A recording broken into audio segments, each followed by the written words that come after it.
I want somebody to literally give me an entire affinity sheet based on where does this person hang out? Where do they spend their money? Where do they spend their time? And how do they spend their energy, right? Like, what do they love? Jordan, what's happening, man? How you feeling? I'm good, man. How you doing? I'm good. Very excited for our guest today, Rebekah Espinosa, goes by the nickname Rebe. Truly incredible person, incredible episode. She's currently leading a super strong team within Universal Music Group. It's a kind of in-house agency called 1824. They're a creative solutions team that supports a lot of the internal labels and distributors within the kind of UMG family and umbrella. She acts as the senior director of marketing and programming for 1824. So I think in the episode, we dive into a lot of topics. I think she has a wealth of experience in supporting artists, supporting labels, from emerging acts to some truly world-class acts. She's been involved with projects with Pharrell, Beyoncé, J. Cole, many more. What stood out to you in this episode, Jordan? I think it's interesting talking to creatives that work in the music industry because, like we talked about in the episode, part of they're using a similar part of their brain as the artists do. She says you can't just walk into a room, ask someone for ideas, and then choose one by the time you leave. It takes a lot of stimulation in order to figure out what'll work for the artist. So I love talking about that. Talking about leading a creative team and making sure that people are improving as creatives is super interesting. Ways to think about the $100K budget on marketing that we like to ask people who work in the marketing field. And I'm glad she, illustrated a few creative campaigns she's worked on and how she's approached them to help them and their artistry success on those projects. So I think it's an all around super, super interesting interview. I'll pat me and you on the back for answering the questions that we're able to get those answers as well, but she's honestly, so it like this interview like blew me away. So I'm super excited for people to hear about it, Yeah. Well, let's get it. So without any further ado, Rebekah Espinosa. Rebe, how's it going? Welcome to the Music Business Podcast. Thank you for virtually coming out. Thank you. Virtually coming out. I like that. I like that a lot.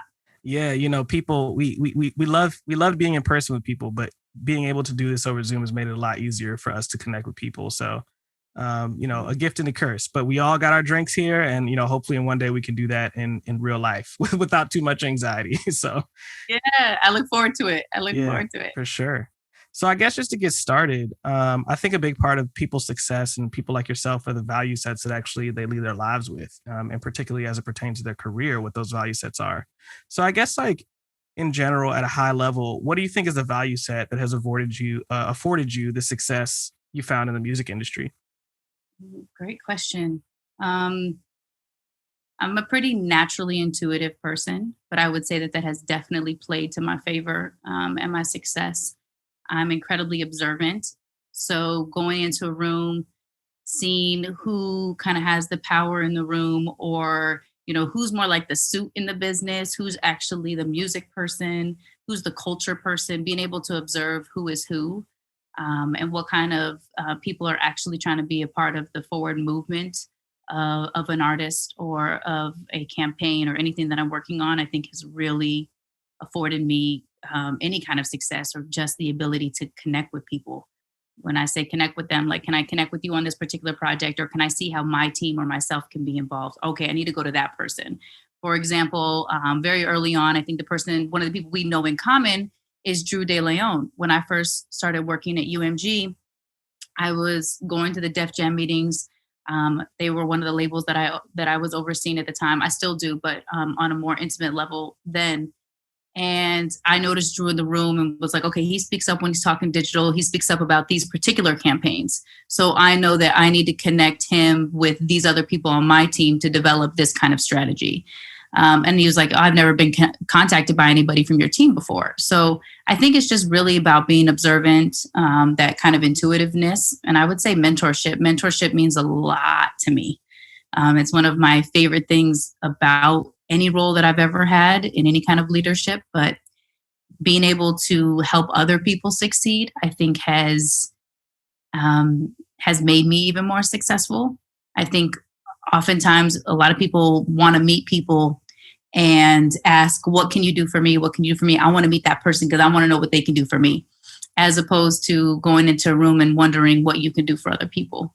So what can I provide to this person or this situation and to help it grow or help it advance, help it evolve. And those kind of questions, asking those kind of questions regularly, have definitely paved a different kind of path for me.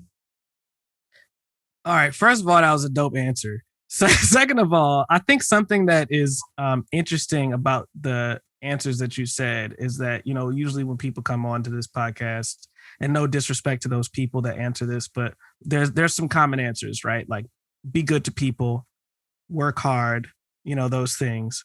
But I really like observant, because that's a new one that we've gotten, and it's so important, right? Like being able to observe the landscape of not only the room you're in, but also the industry at large. I think I may have to take that one. I may have to do an audit on my own value of observation and how well I do that, because in my experience, you go into a room and you get to know people, but going into the room and being intentional about, let's figure out who the stockholders, the biggest stockholders are in this room, and then taking that to the next level and asking yourself, how can I help them? Before even asking for anything back, how can I help them? I just thought that was super dope. We're not even necessarily the biggest players in the room.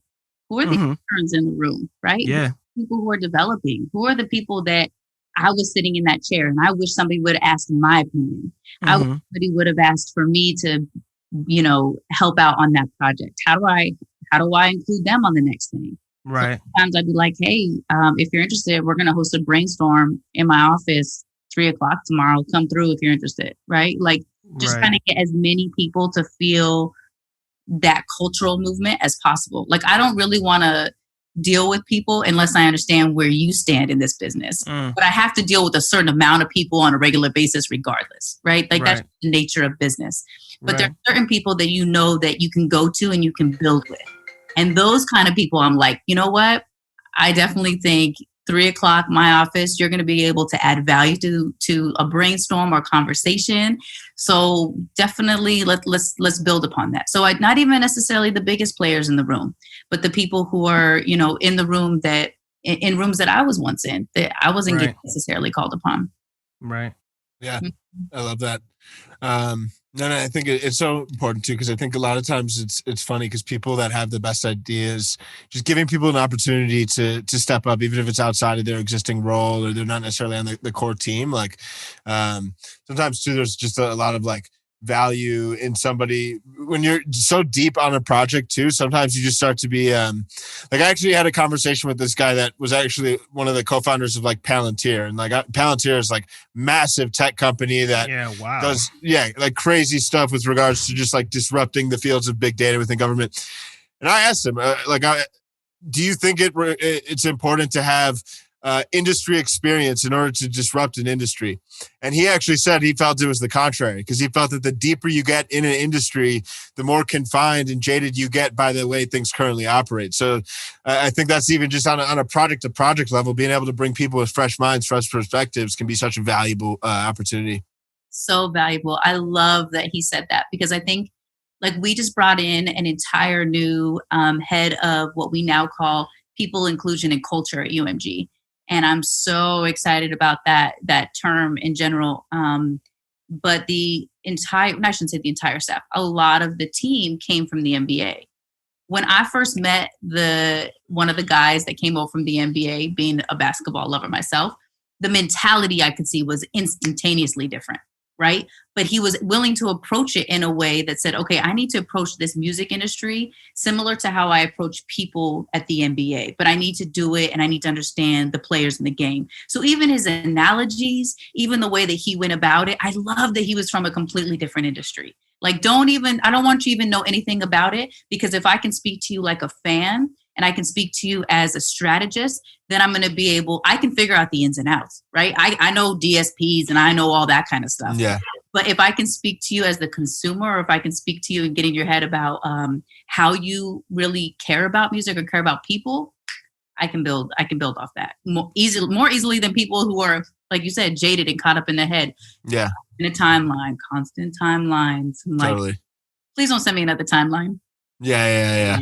My boss at my last job, actually, when I left, he called me a couple months later, and was like, yo, do you mind if I talk to you more about the artists that we work with? And I was like, yeah, like no problem. He was like, because you're not like in the weeds with them, I feel like you can have a brighter vision as to what is best for them. Like in a way where you're not working so hard on your day to day. Like you've inched a little bit closer to the consumer.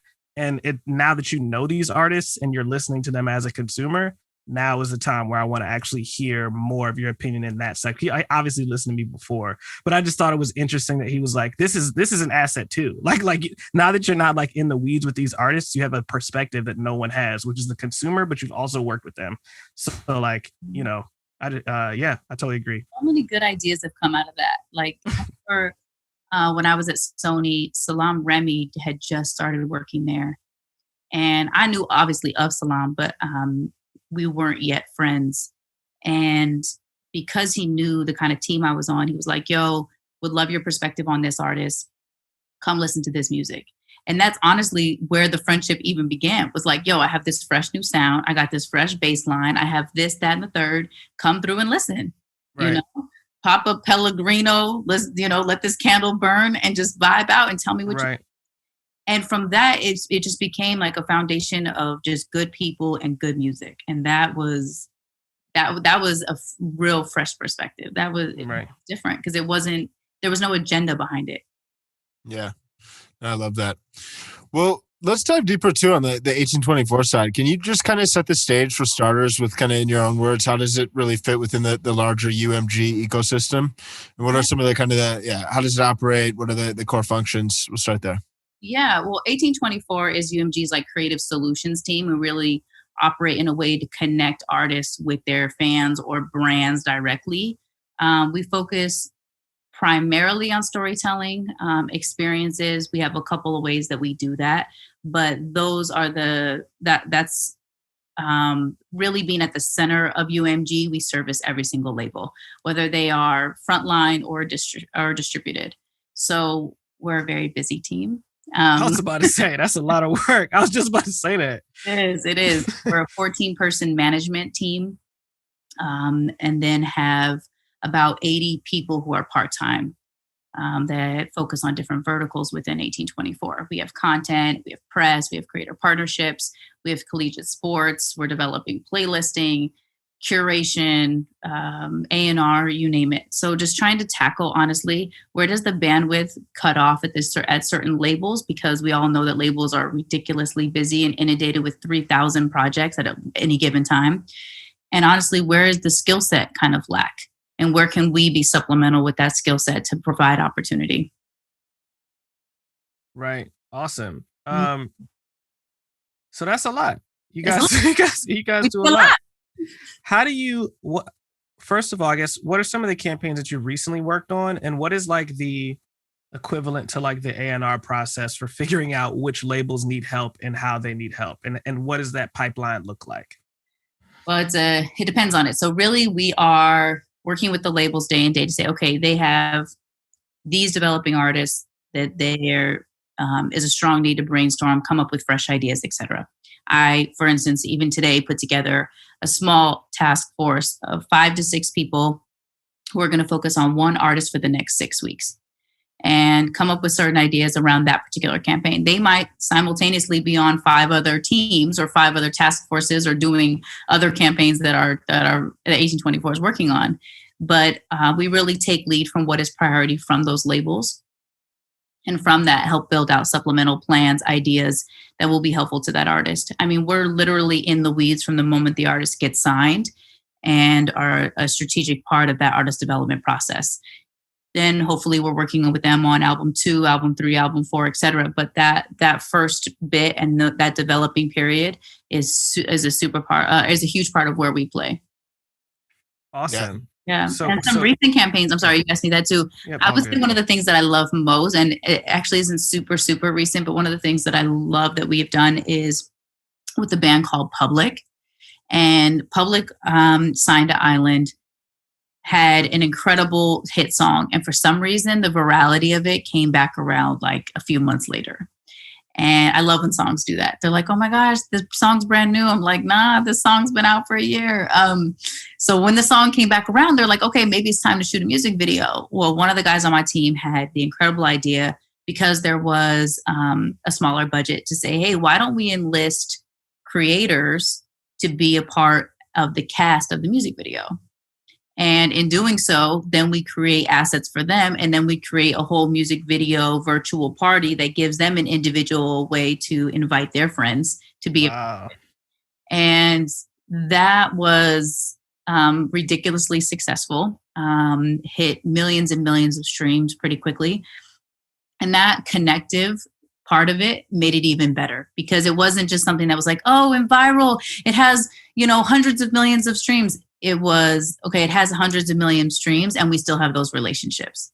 There's still connective tissue there. So we still now have built not only a platform for these artists, but now we've built out something for these creators. Now we've built out a whole, platform for these producers as well. So everybody got to rise with it, not just the artists. Right. Mm-hmm. Super cool. When you think too about the, I guess one random question that sometimes you love to like poke around with is like, if you had $100K marketing budget for an emerging artist with an album dropping in like 4 or 5 months, like how would you allocate it? Because I think there's like music videos, playlists, radio, this, that. So, I mean, it seems like you are able to operate from a holistic perspective, relatively speaking. So I'm very curious from your, like, how would you allocate that? Like if, 100K. Yeah. First of all, we never do budgets like that. I at Sony and people even now, so a lot of my friends that are across the business are like, yo, my artist has, 80,000 for this music video. I'm like, 80 G's for a music video? Do you know what I could do with that on my team? I feel the same way. I feel like that's honest. Let's give them a shine to that for a sec. Cause I feel like as a marketer, like make a 10K music video and put 70K in ads, and it's going to have way more quantifiable impact. Let me get a personal curator. Let me hire somebody that will curate for you for the next 6 months. Yeah. Like, let me spend your money there, right? Let me spend it on like a personal style. We have so many artists that are in fashion now, right? Why don't we come spend it in like actually developing a brand with this artist that's actually going to pay dividends in the long run, right?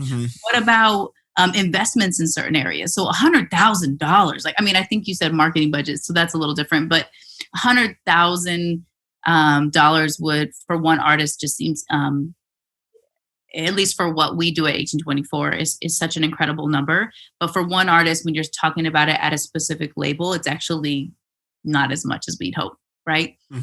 Money just goes out like you're at the club. And it's amazing how quickly you can spend $100K. But I think when we're being smart about it, what I think we need to do more of, especially since the pandemic, is be able to reel back how we're spending money and where is it actually being used. Because I think for a long time there, we got so caught up in like, you just want to do as much as you can, throw as much against the wall as possible, right? So you just spend money.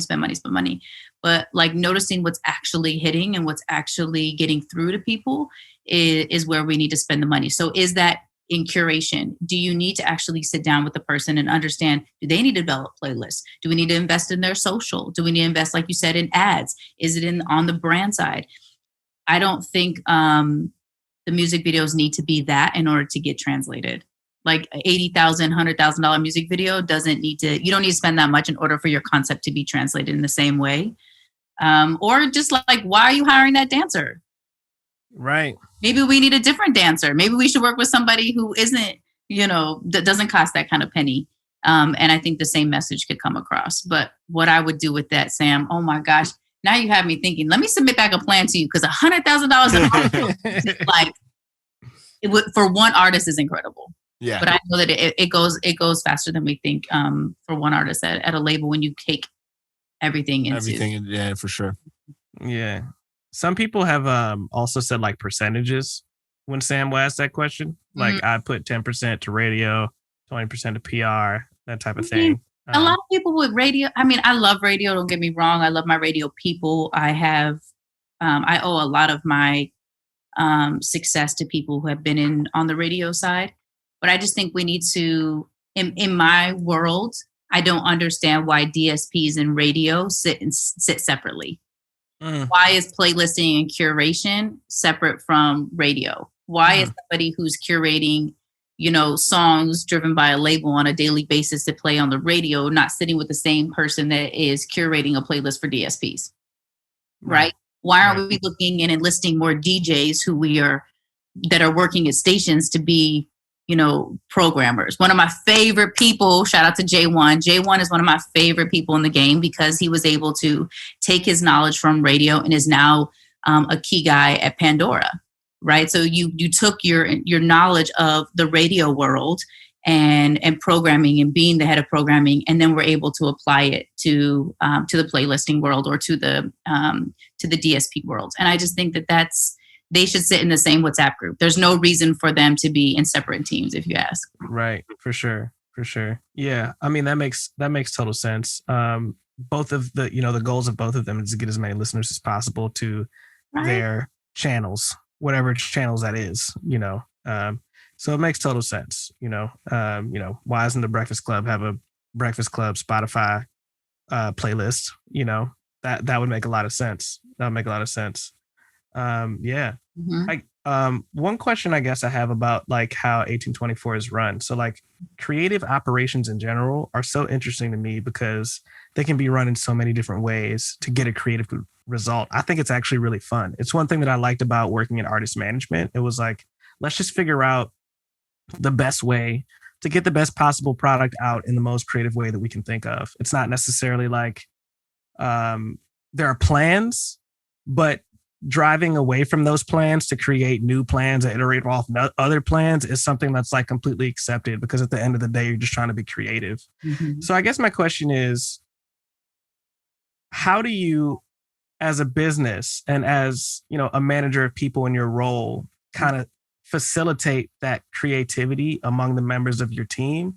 And how do you all make sure that your mind is fresh? Kind of like we talked about earlier with making sure that you're not too in the box with your ideas and making sure you don't get stale. What's some of the things you do to kind of keep your mind fresh, keep your team's mind fresh?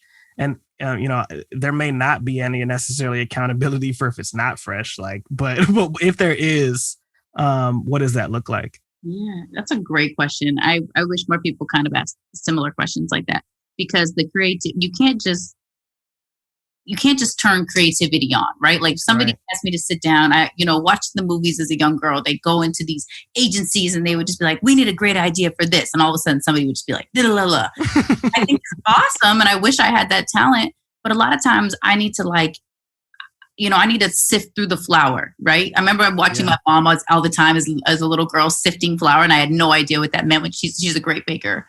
And I would be like, why are you sifting it? She's like, you kind of got to get through it. And being able to dive into a project or dive into an artist is a super big part of my creativity and enabling people on my team to be creative. So whether that is block time on my calendar, whether that is giving them enough background information or tools or music inspiration or time, I think we have to anticipate better lead time in this business. I think everything is now. Like, Sam, what is ASAP mean? I was about to say, we were talking about all there's beautiful perspectives in other industries that I need to bring to music industry. That is one of them too.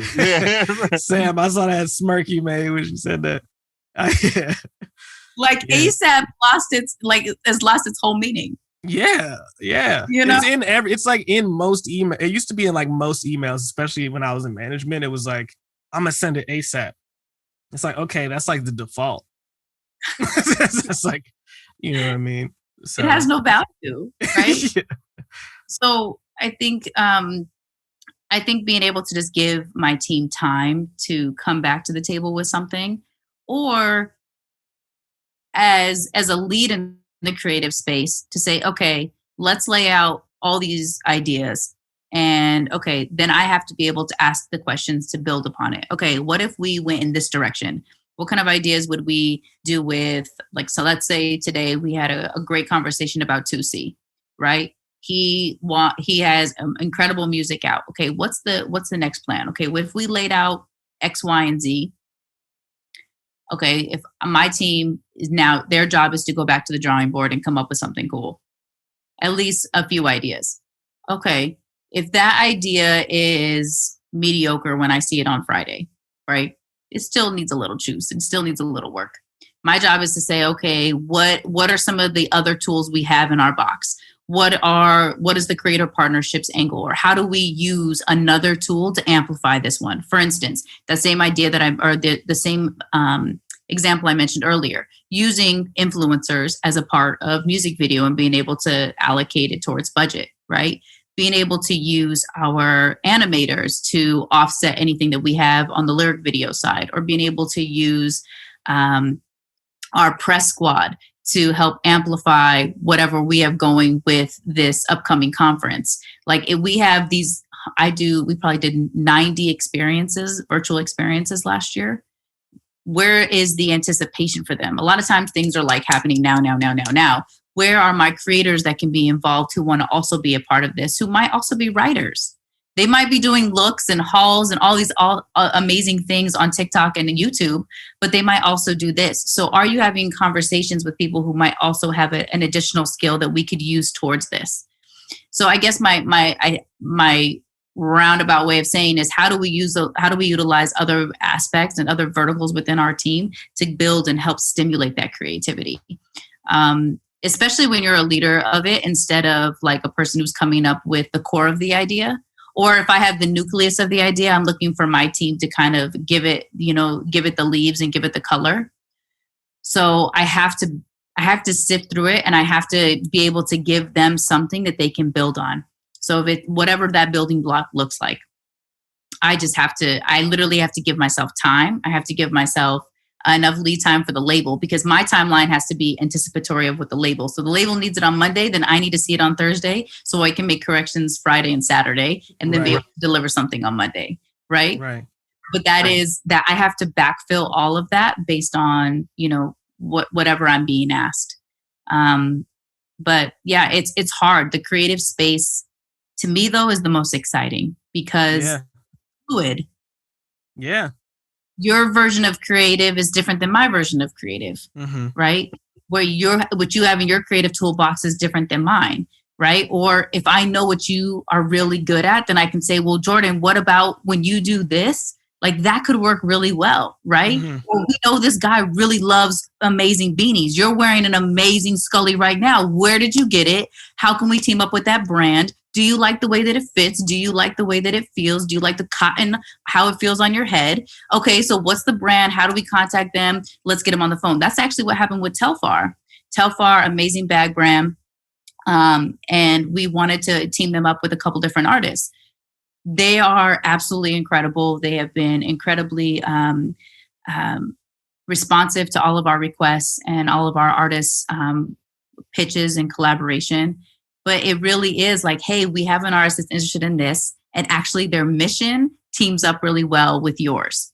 So how can we marry these two together? So I might not, again, have the idea complete, but we all have a little piece that we can come together, and then those kind of brainstorms, again, I'm a huge fan of those, coming together and building on it together, really being like, a ship, and how do we make it go is a huge part of the creative process. It doesn't just come like that. I think a lot of people think that shit just comes like that.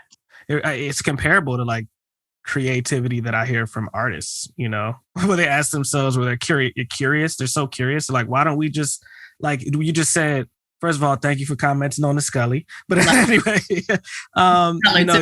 you just said the Scully you're wearing right now, where can we find that brand? I think that's part of, it's similar to why don't we, I was listening to an interview with Kanye West earlier today, and he was talking about Yeezus and why he started his album with a bunch of distortion. And I feel like it's a similar process of being like, yo, why don't we just distort the shit out of this and put it at the beginning of the song? Like, why don't we just use some of the stuff we're actually wearing and the brands that we're actually wearing to facilitate a creative campaign, And it's, I feel like only creatives can do that. Like, look around them and see the opportunities that they can bring to their campaigns and bring to their work, Even with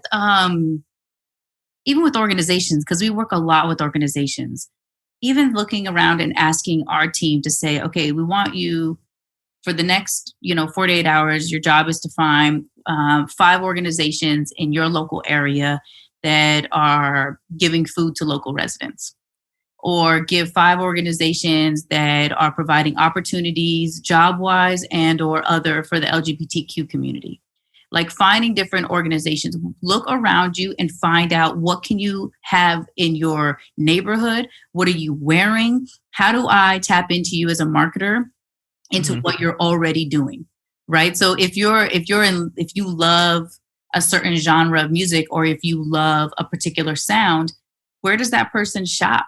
Right? Where does that person hang out? What kind of Zooms is that person going to? What kind of clubhouse rooms is that person attending? I want somebody to literally give me an entire affinity sheet based on where does this person hang out? Where do they spend their money? Where do they spend their time? And how do they spend their energy? Right? Like what do they love? And that's going to allow me to kind of sift through and find a creative way to tap into them. If I don't have who they are, like we were speaking to one artist the other day, and he was like, I know exactly who my fan is. I was like, all right, spit it. Who is it? And he's like, they do this, they shop here. Wow. They're typically an old soul. They like diving into lyrics, typically like family dinners. Like he went into a whole specific layout of who his fan is. And I was like, you just gave me 7 different places that I can go and find your fan. And that's I can team up with those brands in those specific places, and or an event that can take place at a location or with an organization that is within that wheelhouse. Like somebody who knows their fan, that creativity can just get stimulated a little bit easier. People are just like, yo, they just like the music. I'm like, wonderful. Great. They're chill. They're chill as fuck. You know what I mean? That's all it is, man. They, just like me. Yeah. Yeah. So those people require a lot more digging, right? Yeah. You have to dig to actually get that person's attention or to pull out that information. Some artists are like that. And I don't diss them for it, but it just requires me asking a lot more questions. So we've talked a lot about how to do creative, how to facilitate creative solutions in a productive way.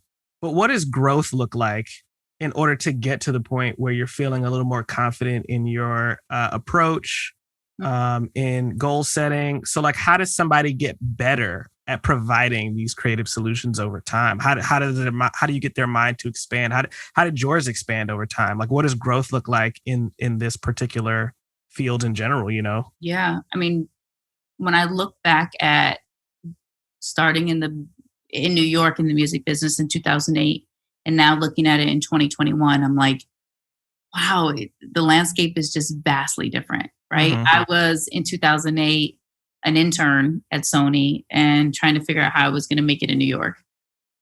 Fast forward 2011, trying to figure out how to be in the business. I started working on the distribution side, just trying to get a job.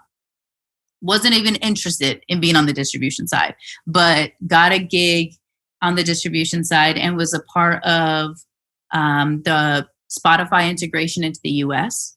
I was helped lead the DSP side and the quality control side for like places like RDO and Deezer and Rhapsody and all these different DSPs, right? Some of which don't even exist anymore and some that are thriving.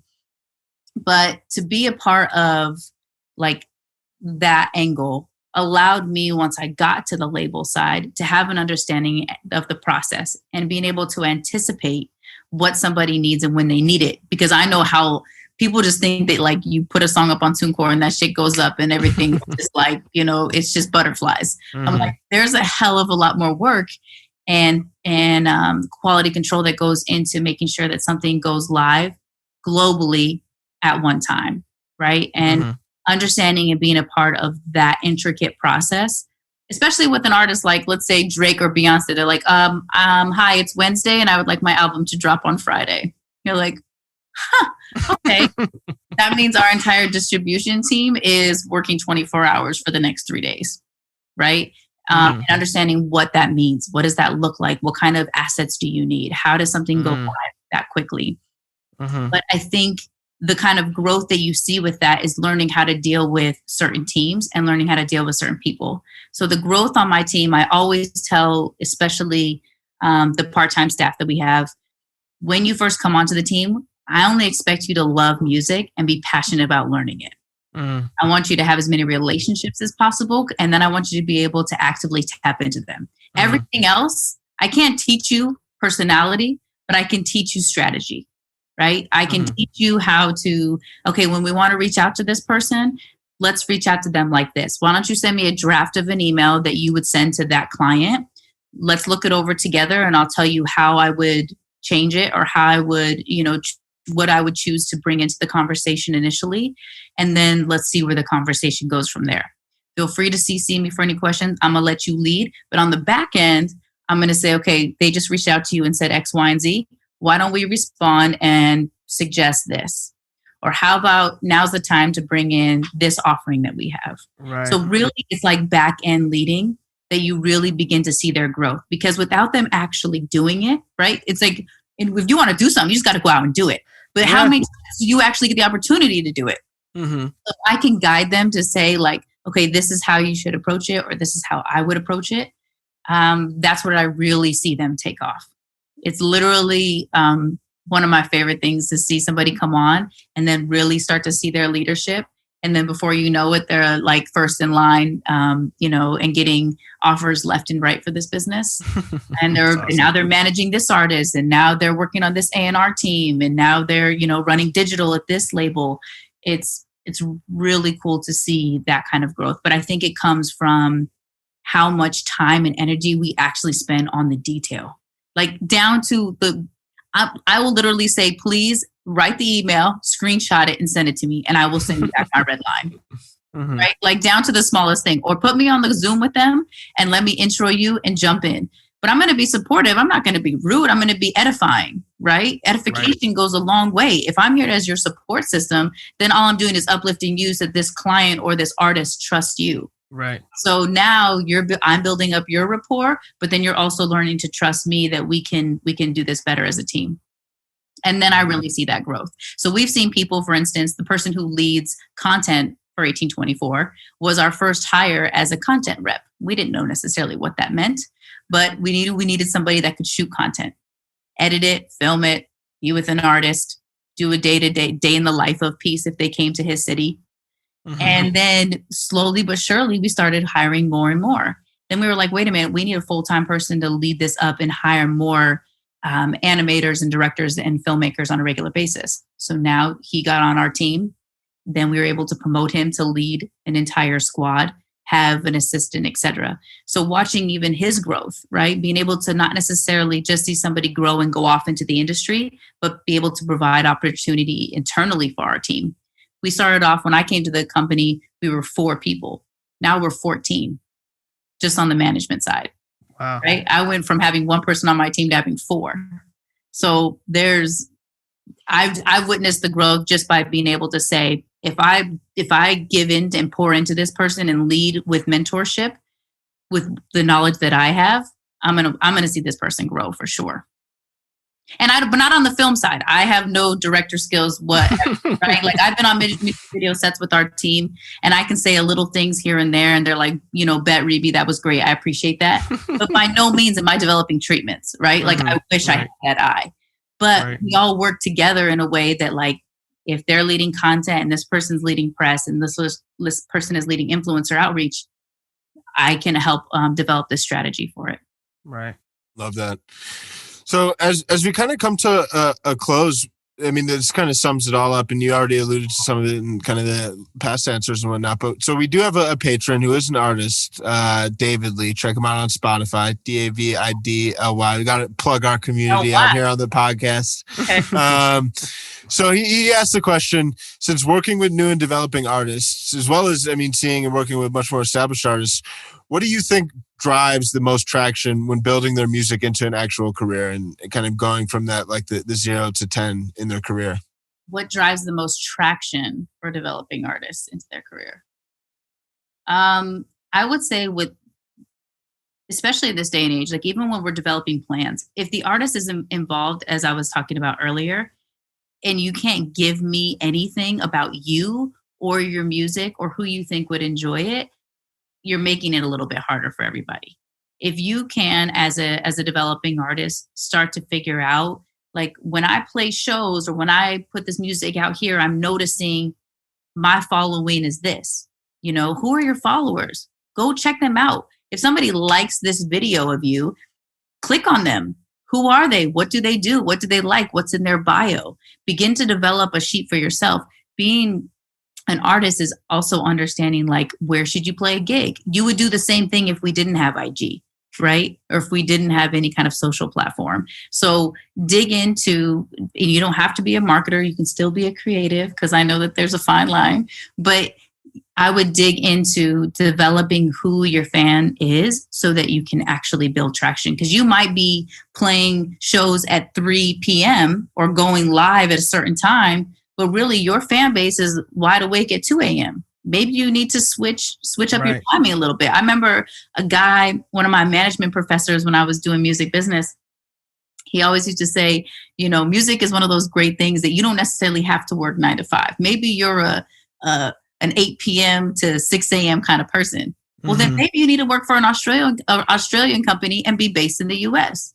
Maybe you need to start helping out bands that are overseas, because then your timeline is lined up with theirs. So learn how your abilities can start to line up. So maybe this, how do they analyze when they're playing, when they're going live, if it's virtual, where are they playing, who that fan is? And then are there any people who are writers who are following you? How do you build traction that way? If somebody's following you was like, yo, I like that. Hey, I'd love to send you some of my music. Let me know what you think, or if you want to write up. Instead of waiting for people to reach out to you, I think the way to build traction is to build a relationship with the people who are already following you. Right. I was a writer myself, but I didn't have a blog or a magazine or anything like that. But I had friends and I liked a lot of their stuff. And if they asked me to write something for them, sure, send it through. And I used to do that all the time especially while I was in college.